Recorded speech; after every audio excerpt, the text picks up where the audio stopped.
아마도 이제 소리를 조금 더 키웠는데 이게 좀 하울링이 조금 나는 것 같아요. 손을 봐야 될 것 같은데 오늘 은혜 받으라 하나님 말씀 제목은 빛으로 오신 예수님입니다. 지난 시간에 예수님이 우리의 나에게 있어서 어떠한 분이신가, 주는 그리스도시요 살아계신 하나님의 아들, 하나님의 아들이신 그분이 그리스도가 되셔야 하는 그 사랑을 우리가 힘입어서 오늘도 주님 앞에 나와가지고 좀 있습니다. 예수님이 어떠한 분이신가를 한 달 동안 우리가 좀 살펴보기 소망하는데, 주님이 어떠하신 분이신가는 가장 먼저 이 땅 가운데 빛으로 오신 주님을 우리가 빼고 말할 수 없는 점 있습니다.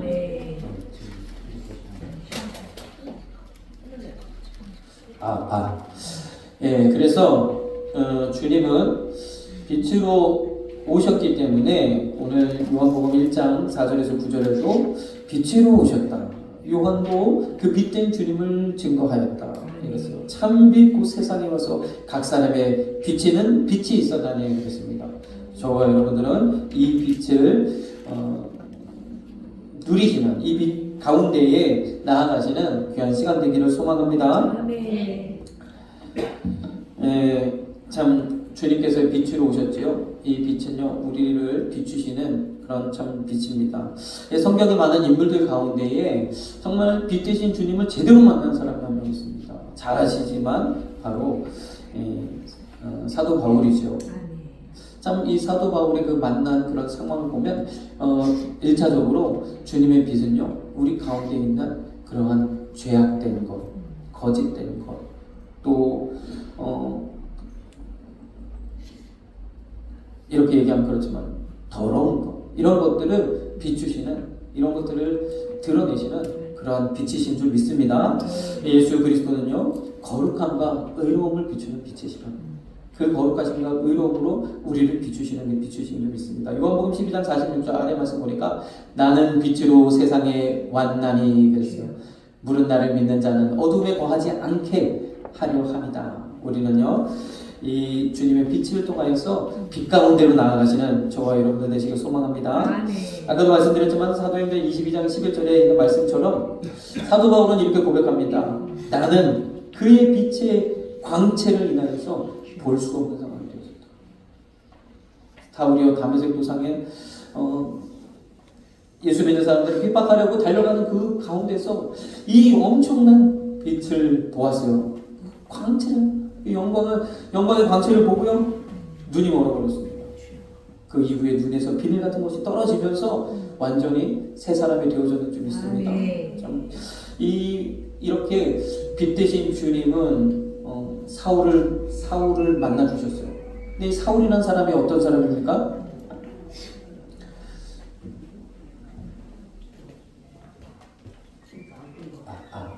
괜찮습니까? 사울은 어떤 사람입니까? 오늘도 이 사도행전 22장 11절의 말씀은 이 사울이 복음 전할 때에 이제 로마로 압송되기에 앞서서 그가 이제 유대인으로 말미암아 이제 재판에 넘겨지게 되는 그 과정 가운데서 그가 고백하는 거예요. 아그리파 왕 앞에서 그게 자신을 변호하는 가운데서 예수님을 증거하는 그런 가운데 자신의 경험을 이야기하는 거죠. 나는 그 빛의 광채를 인하여 볼 수 없게 되었지만 내가 이때 주님을 만나고 그 주님이 나를 바꿔서 그 빛을 전하는 자로 이렇게 만들었다 이야기하고 있는 겁니다. 오늘 저와 여러분 가운데 이 놀라운 은혜를 주시려고 주님이 오셨는 줄 믿습니다. 참 우리가 이 사울이라는 사람을 한번 생각해 보기를 소망해요. 사울은 어떤 사람이었습니까? 이때도 그가 유대인 정말 복음을 전할 때 사울이 완전히 바뀌어져서 복음을 전하니까 어떻게 됐어요? 유대인들이요 그를 잡아서 죽이려고 40명 가량이 밥도 먹지 않고 금식하고 단식하며 사울을 죽이고자 했어요. 그렇게 사울을 겁박하고 그런 상황에서도 사울을 함부로 죽일 수 없어요. 왜냐하면 그가 로마의 시민권을 가지고 있는 로마인이거든요. 로마인은 함부로 재판받지 않고 처벌할 수 없었거든요. 그 당시에는 뭐 자기 마음에 들거나 들지 않으면 그냥 가차없이 통치자가 그대로 처단할 수 있었지만 사도 바울에게는 그렇게 할 수 없었다는 거죠. 오늘 이 22절 11절의 이 상황 속에서도 그의 그 로마의 시민권은 아주 그 기능을 10분 발휘하게 되어진 거죠. 참 이러한 배경을 가지고 있는 사람입니다. 로마 안에서 참 그 시민권을 가지고 있는 그러한 사람이라는 나면서부터 그 가문 전체가 로마의 시민권을 얻었다는 거죠. 로마라는 그 나라에 얼마나 대단한 공력을 이루었는지 그러한 시민권을 얻었다는 거죠. 지배국인 그런 유대 사회 가운데서 말이죠. 그런 사람이었습니다. 또한 그는요 자신이 얼마나 열심히 있었든지 그 당시에 가장 엄격하기로 율법적으로 엄격하기로 유명한 가말리엘 문화의 문화생이었다. 거기에 들어가기 위해서는 아주 철저한 그러한 교육을 받아야 됐고요. 이 모든 것을 다 이수해야만 또 사회의 그러한 지도자로 나아갈 수 있는 그런 이 청년 사울은요 그 모든 과정을 잘 이제는 곧 있어서 이제 그 민족의 지도자로 랍비로 그렇게 활동할 수 있는 그러한 기로에 놓여 있는 장래가 촉망되는 그런 청년이었습니다. 여러 가지로 참 부족함이 없는 모든 것을 다 가진 그러한 상황 그런 사람이었죠. 그런데 오늘 사도행전 9장 1절의 말씀을 한번 보면 사도 바울의 그러니까 그 청년 사울의 모습을 이렇게 기록하고 있어요. 사울이 주의 제자들에 대하여 여전히 위협과 살기가 등등했다는 거예요. 참 그렇게 열심히 있고 장래가 촉망되는 사울이요 살기가 등등했다는 거예요. 내가 예수 믿는 사람을 다 잡아 죽이겠다고 아주 눈에 불을 켜고 달려갔다는 겁니다. 아주 심하게 말하면 그 청년이 그 장래가 촉망되는 청년이 사는 병기가 되어가고 있다는 거예요. 이게 어찌 된 일입니까? 어떻게 된 일입니까? 그 열심이 오히려 독이 되었다는 거죠. 그 열심이 오히려 자신을 망치고 있지만 깨닫지 못했다는 거예요. 참 우리도 간혹 이런 경우들을 보게 되죠. 열심이 오히려 내 안에 사악함이 되어져서 땀을 해야 하게 되고 그것이 아무렇지도 않은 것처럼 더 심지어 여기는 죽이기를 서슴잖아요. 우리가 그래서 이건 객관적으로 볼 때 정상적인 상태가 아니라고 볼 수 있죠. 참 열심히 사악함이 되는 그런 상황들을 참 우리가 여러 가지 지금 상황에서도 볼 수 있어요. 내가 따르는 또는 내가 추구하는 어떠한 신념이든 어떠한 상태든 이것에 대한 너무 열심히 끄다 보면 상대방에 대해서 협박을 하게 되고 이런 일들이 지금도 우리가 보여지지 않습니까? 정상적이지 않죠. 우리 안에 어떠한 그러나 참 이런 열심이 내 안에 있는 죄성, 내 안에 있는 사악함과 만나게 되면 아주 이런 더 큰 악으로 나아가게 되는 이런 상황이 있습니다. 이때 사울은요 주님의 빛을 만난 거예요. 그 빛 가운데서 주님의 음성을 들었어요. 사울아 사울아 어찌하여 왜 나를 핍박하느냐? 주여 주십니까? 나는 네가 핍박하는 예수다. 저는요 이 음성의 의미를 이렇게 성취했어요. 사울이요 살기가 등등해서 말을 타고 막 달려가고 있는데 빛 대신 주님 만나셔서 말씀하시는 거예요. 사울아 사울아 너 도대체 왜 그러니? 어쩌다가 이렇게 됐니? 그렇죠? 너 예전에는 나에 대한 열심이 많았잖아. 나를 위해 충성하겠다고 하잖아. 어쩌다가 이런 상황에 이르는 거니? 이렇게 그 음성이 들렸을 거라고 생각이 되어집니다.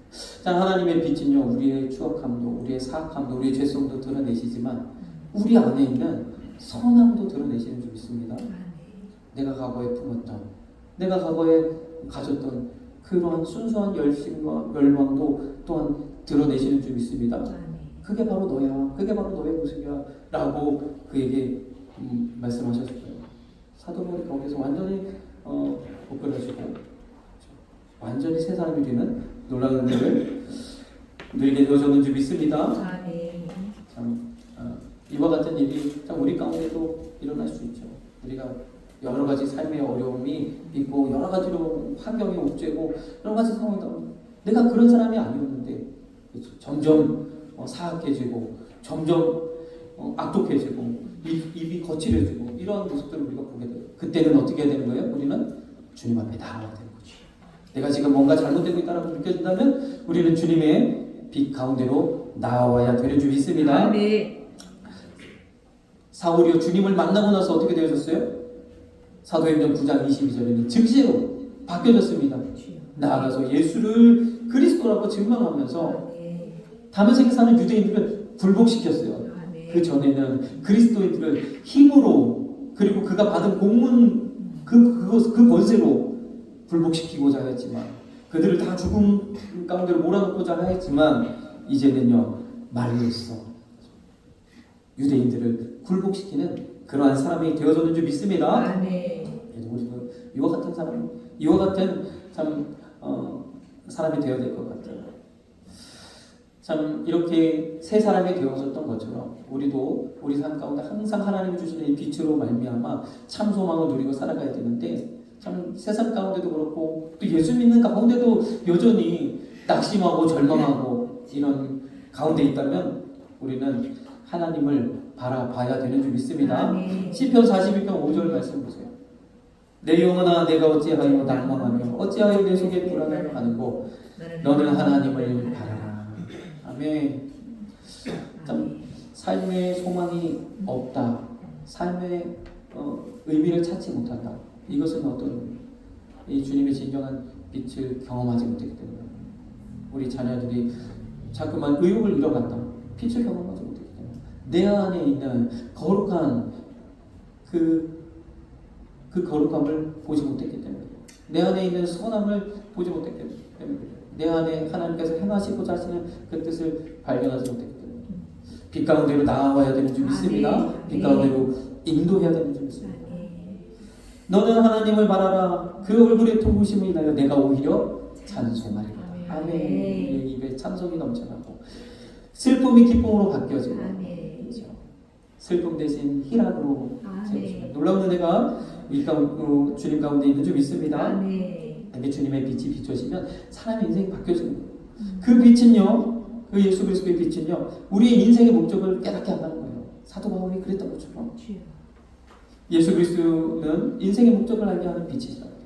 아래 있는 마태복음 4장 16절 말씀 보니까 흑암에 앉은 백성이 큰 빛을 보았고 어두운 가운데 소망을 잃고 절망하고 앞이 캄캄하고 도저히 나를 헤어날 수 있는 방법이 없다 할지라도 이 빛 가운데 나오면 소망이 있는 줄 믿습니다. 흑암에 앉은 백성의 큰 빛이 예수 그리스도의 빛이 임하다.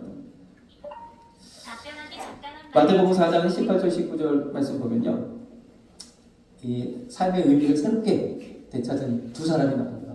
누구냐면 바로 베드로와 그의 형제 안드레입니다. 베드로와 안드레는요 어떤 사람이냐면 바다에 금을 던지는 어부였어요. 지금도 참 어부는 아주 극한 직업 중에 하나죠. 바다에 나가야 되니까 생명을 걸고 그 조업을 해야 되잖아요. 바다라는 게 언제 어떻게 날씨가 어떻게 되죠. 그래서 참 뱃사람들이 거칠다고 하잖아요. 저도 그 군대 있을 때 부산 사람들이 제일 무섭더라고요. 상상 가운데 부산 사람 하나 껴있으면 골치가 아프거든요. 지금도 넌더리가 납니다. 부산 사람은 얼마나 말이 세고 아니 모든 것이 전투적이에요. 참 그런 아마 영향이 있는 것 같아요. 바닷가라서 참 이렇게 참 그때는 더 그랬겠죠. 그래서 어부는 그렇게 선호하는 직업이 아니죠. 그래서 막 참 이 촌구석에 어부로 살아가는 이 베드로와 안드레. 자칫 잘못하면 대대로 어부가 되어될 수도 있어요. 근데 주님 만나니까 어떻게 됐어요? 주님은 뭐라고 했어요? 나를 따라오너라. 사람을 낳는 어부가 되리라. 근데 그 말씀 듣고 베드로가 다 버리고 지금까지 해왔던 모든 자기는 오직 이거밖에 모르잖아요. 어떤 물고기가 어떻고 어떤 물고기는 어디에 있고 얕은 물에 있고 어떤 물고기는 깊은 물에 있고 배는 어떻게 다뤄야 되고 그물은 또 어떻게 관리해야 되고 자기가 아는 건 이건데 그거 다 버리고 주님을 따라 나섰다는 겁니다. 이게 중요한 결단인 줄 믿습니다. 아멘. 주님이 그에게 새로운 인생의 목적을 주셨어요. 너 업으로 끝날 인생이 아니야.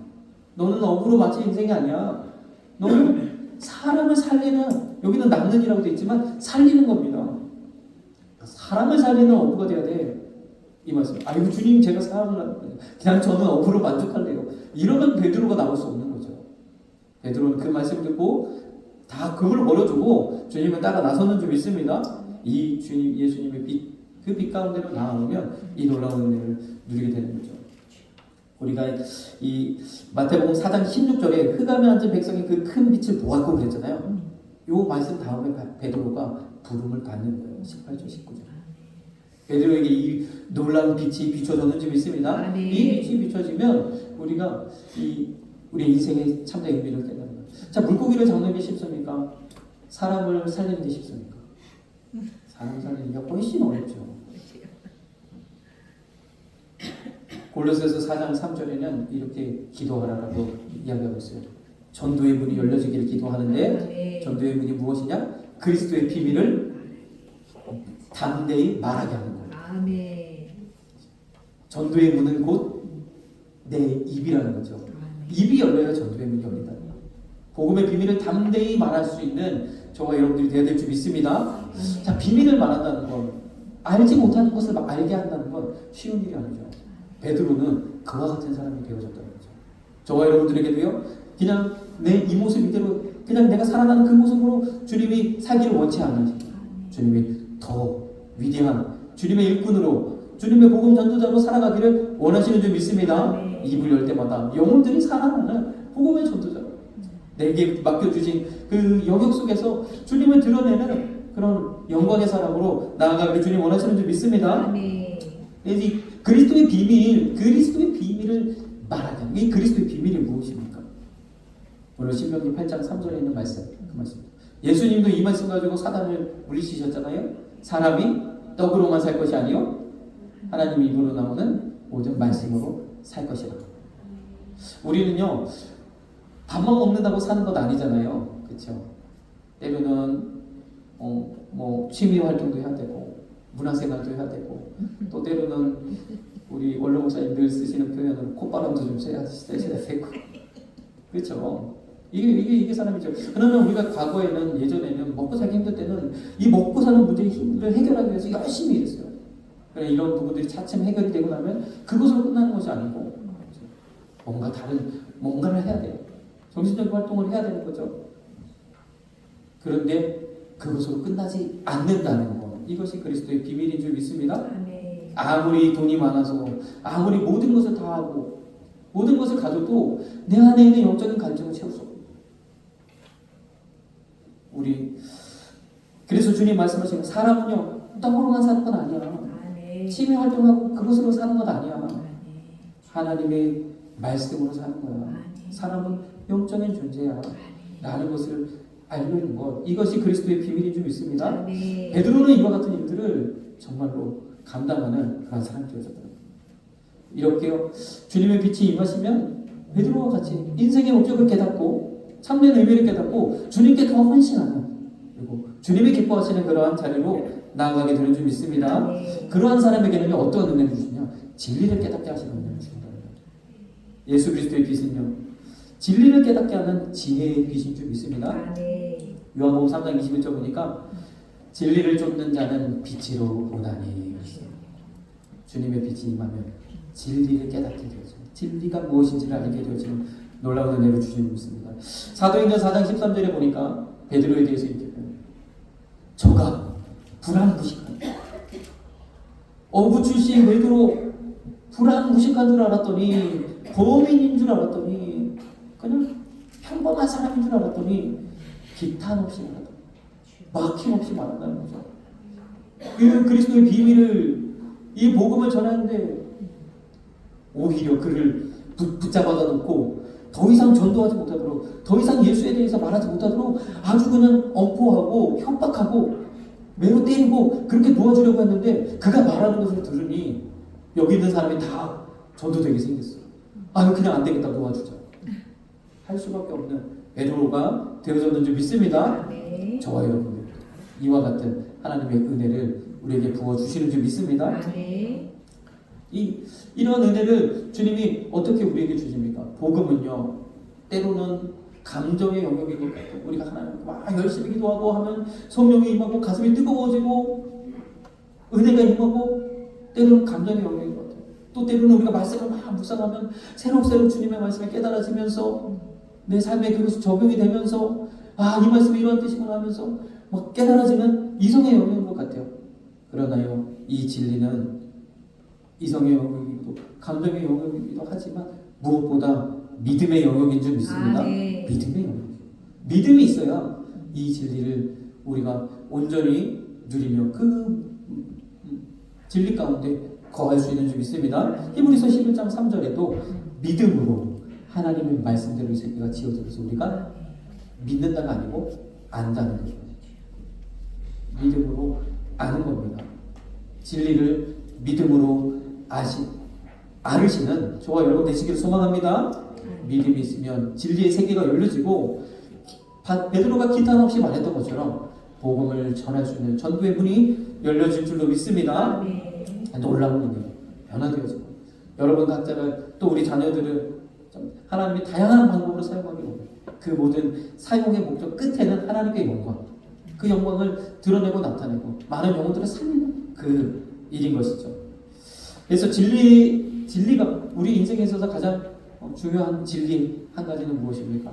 바로 전도서 12장 13절에 기록된 것처럼 일의 결국 사람이 행하는 모든 일들의 결국 솔로몬의 고백이죠. 모든 것을 경험하고 모든 것을 연구하고 모든 것을 다 관찰해 보았더니 결국 이렇다는 겁니다.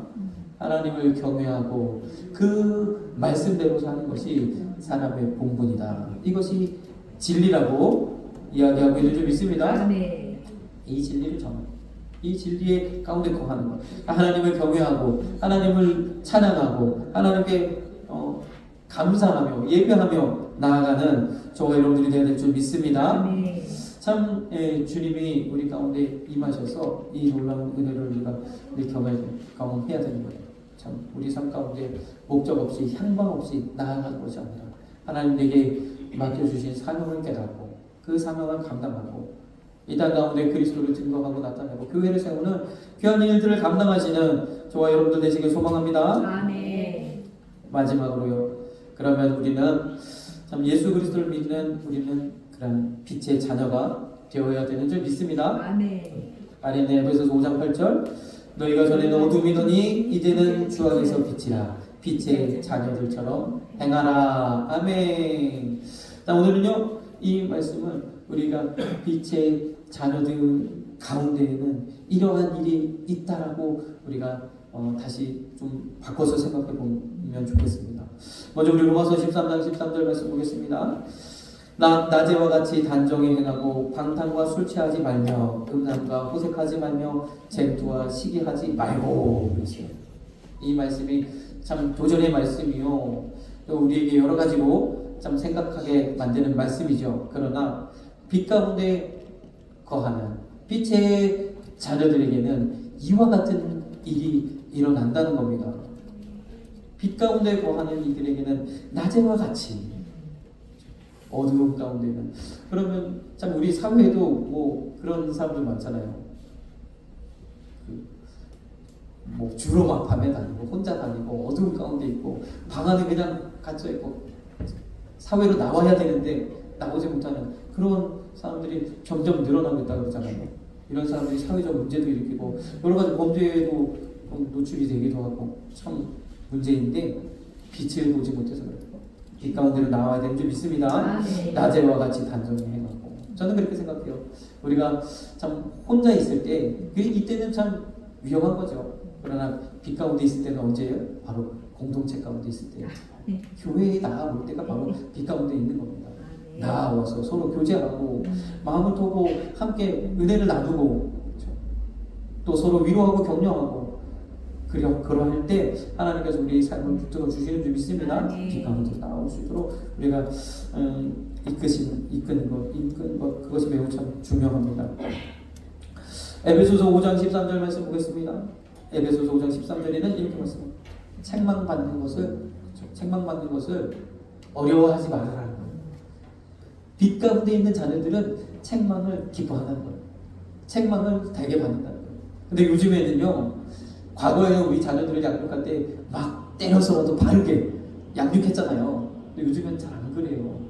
어디 가서 기 못 펼까봐. 뭐 무한 경쟁 시대이기 때문에 깊혀지 못해서 그 안에 있는 좋은 선한 것들을 펼치지 못할까봐 얼마나 그냥 노심초사. 학교에서도 뭐 학생이건 뭐 그래서 뭐 선생님들도 체벌하지 않잖아요. 지금 어떤 시대예요? 저도 그래서 잘 책망의 말씀을 잘 안 하는 편인데 성경에는 분명히 책망이 있어요. 어떻게 해야 됩니까? 여러분들이 말씀 가운데 나아가서 그 책망을 스스로 받으셔야 돼요. 성령이 내 안에서 말씀하실 때에 그 말씀에 순종하시는 순종의 훈련을 하시는 저와 여러분들이 되어야 될 줄 믿습니다. 비록 강단에서 저도 마음이 좀 약한 편이고 저도 과거에 부모님으로부터 많이 혼나면서 자랐기 때문에 그렇게 혼내고 싶지 않아요. 저 때로는 과거에 우리 목사님들이 설교 말씀하실 때 보면 한참 이제 말씀 듣고 나면 내가 왜 이렇게 혼났지? 정신이 바짝 드는 효과도 있습니다. 저처럼 이렇게 설렁설렁 얘기하면 정신을 못 차리는 문제도 있습니다. 그런데요, 하나님의 말씀은 방망이가 되었어요.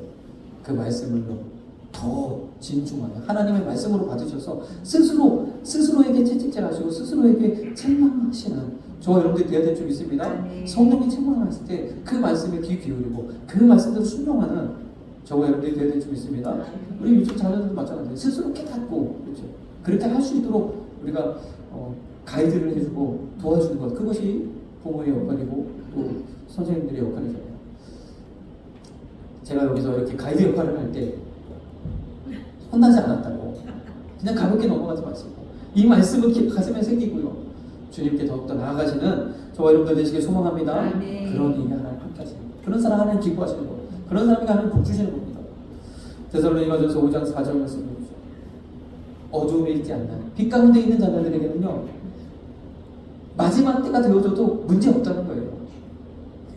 환난이 임하고 모든 그러한 환난의 때가 온다 할지라도 우리에게는 아무 걱정이 없는 줄 믿습니다. 빛 가운데 있으면 늘 주님과 함께하고 주님과 동행하고 주님이 계신 그곳에 있으면 아무 문제가 없고, 우리가 빛 가운데 있지 않냐면 금세의 두려움이 임하고 금세의 염려, 걱정, 근심이 가득 차서 절망하고 낙심하고 하게 되는데 다시 빛 가운데로 나오면 아무런 문제가 없는 줄 믿습니다. 마지막으로 이사야 60장 1절 말씀, 일어나라 빛을 발하라. 빛 가운데 있는 자녀들, 빛을 발하시는 저와 여러분 되어야 될 줄 믿습니다.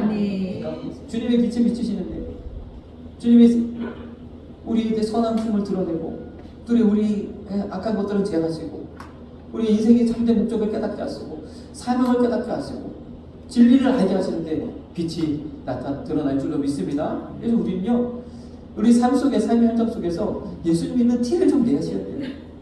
예수 믿는 티를 내셔야 돼요. 그러나 항상 너무 티 내면 또 그것도 그렇죠. 너무 티 내면 오히려 요즘은 전도할 때도 이 참 지혜롭게 해야 된다는 거잖아요. 너무 들이밀면은 그냥 튕겨 나가니까 계속 상황을 보면서 고구마 익었는지 안 익었는지 이렇게 찍어보듯이 상황을 보면서 또 한 번 던져보기도 하고, 이 밀당을 잘해야 된다 그러잖아요. 너무 막 지금 회사는 막 이렇게 해야 되는데 아니야 난 교회 가야 돼 하면서 너무 그렇게 하는 것도 문제가 있지만, 그렇다고 정말 예수 믿는 사람인지 믿지 않는 사람인지 아무 티가 안 난다면 그것도 문제인 거죠. 왜냐하면 복음을 전해야 될 그 순간에, 교회로 이끌어야 할 그 순간에, 빛의 역할을 감당해야 할 이 그리스도의 비밀을 알려야 할 그 순간에 내가 예수님 믿는 것을 눈치채지 못하고 있다가 그 말씀을 들으면 얼마나 충격이요 반감이 크겠습니까? 평소에 예수 믿는 티를 좀 내놔라. 이 사람은 예수 믿는 사람이지. 그래서 복음을 전하면 때로는 튕겨내기도 하고 때로는 뭐 더 욕하기도 하고 때로는 내가 한마디 하면 막 10마디로 되돌려 주기도 하고 하지만 어느 때는 본다는 거예요. 어느 때는 그 복음이 들어간다는 거예요.